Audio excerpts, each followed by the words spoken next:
জাহাজটা যখন ধীরে ধীরে বন্দর ছাড়লো, তখন সূর্য ঠিক দিগন্ত ছুঁয়ে আছে।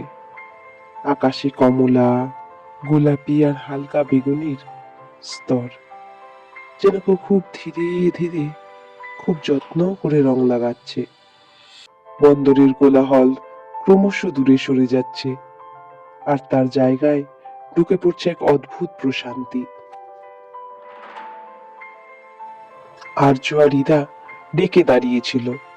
দুজনের মাঝখানে কথার প্রয়োজন ছিল না। সমুদ্র নিজেই সব কথা বলে দিচ্ছিল। জলের গায়ে সূর্যের আলো ভেঙে ভেঙে পড়ছে, ঢেউয়ের মাথায় আলো জ্বলে উঠছে, আবার মিলিয়ে যাচ্ছে। ইরা তাকিয়ে বলল, সমুদ্র যেন কখনো একরকম থাকে না। আর্য ধীরে ধীরে উত্তর দিল, হয়তো মানুষের মনও তাই। রাত নামতেই আকাশটা আরো বিশাল হয়ে উঠল। শহরের আলো নেই, তাই তারারা স্পষ্ট, অগণিত। মনে হয় ছুঁয়ে ফেললেই হাতের মুঠোয় ধরা যাবে। ডেকের উপর হালকা বাতাস, সমুদ্রের গন্ধ, নোনা, পরিষ্কার, গভীর। জাহাজের চলার ছন্দে চারপাশে একটা নিয়মিত দোল।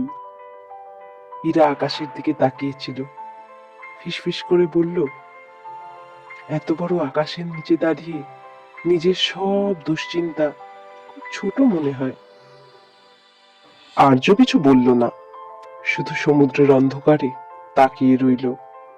ঢেউয়ের শব্দ যেন মনে জমে থাকা শব্দগুলো ধুয়ে মুছে দিচ্ছে। পরদিন ভোরে ইরা আগে উঠে ডেকে এলো। সূর্য তখনও পুরো ওঠেনি। আকাশে ধূসর নীল, তার মধ্যে হালকা সোনালি রেখা। সমুদ্র শান্ত, ঢেউগুলো যেন ঘুম ভাঙার আগের নিঃশ্বাস। কিছু দূরে উড়ে যাচ্ছে সামুদ্রিক পাখি। তারা জলের কাছ ঘেঁষে উড়ে আবার উপরে উঠে যায়। আর্য এসে দাঁড়ালো পাশে। এই আলোটা, ইরা বলল, এটা শহরে কখনো দেখিনি। আর্য বলল, কারণ শহরে আমরা ভোর দেখিই না, শুধু সকাল দেখি। দিনের বেলা নীলের হাজার রং। দিন যত বাড়ে সমুদ্রের রং বদলাতে থাকে, কখনো গাঢ় নীল, কখনো সবুজের আভাস, কখনো রূপোলি। সূর্যের আলো জলের গায়ে পড়ে চোখ ধাঁধানো ঝিলিক তৈরি করে। জাহাজের পাশ দিয়ে ঢেউ ভেঙে ভেঙে ছুটে যায়। সেই ঢেউয়ের ফেনা কিছুক্ষণ জ্বলে উঠে মিলিয়ে যায়, যেন ক্ষণস্থায়ী অনুভূতির মতো। ইরা রেলিংয়ে হাত রেখে বলল, এত চলার পরও সমুদ্র ক্লান্ত হয় না। আর্য হালকা হাসলো। হয়তো সে জানে থামলেই সে আর সমুদ্র থাকবে না। বিকেলে আকাশ একটু ভারী হয়ে আসে, মেঘ জমে, আলো নরম হয়, সমুদ্রের রং গাঢ় হয়, গভীর। দূরে কোথাও মেঘের ছায়া জলের ওপর পড়ছে, একটা চলমান অন্ধকার। জাহাজ সেই ছায়ার দিকে এগোচ্ছে। এরা বলল, মনে হচ্ছে আমরা কোনো ছবির ভিতর দিয়ে চলছি। আর্য উত্তর দিল, হ্যাঁ। রাতে সমুদ্র আরো রহস্যময়।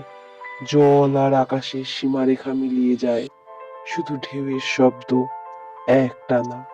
ডেকের আলোয় জলের উপর মাঝে মাঝে রূপলি রেখা দেখা যায়। বাতাস ঠান্ডা কিন্তু আরামদায়ক। ইরা বলল, এই অন্ধকারটা ভয়ঙ্কর নয়। আর্য বলল, কারণ এটা শূন্য নয়, এটা ভরা। একদিন বিকেলে হঠাৎ বাতাসের দিক বদলে গেল। ঢেউ একটু বড় হলো। আকাশে ঘন মেঘ, জাহাজ দুলছে।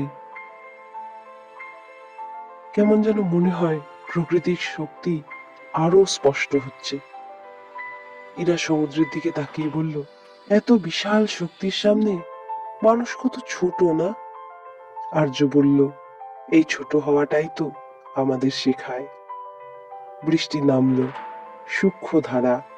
বৃষ্টির ফোঁটা জলের সঙ্গে মিশে যাচ্ছে, আলাদা করে বোঝা যাচ্ছে না। শেষ দিনের ভোরে আকাশ আবার পরিষ্কার। ঝড়ের পর সমুদ্র যেন আরো শান্ত হয়েছে। সূর্য উঠছে ধীরে, খুব ধীরে। ইরা বলল, যাত্রা তো শেষ হলো, কিন্তু মনে হচ্ছে কিছু যেন শুরু হলো। আর্য তাকিয়ে রইল দিগন্তের দিকে। জাহাজ এগিয়ে চলল, সমুদ্র পিছনে রইল, কিন্তু তার রং, তার শব্দ, তার নীরবতা সব থেকে গেল।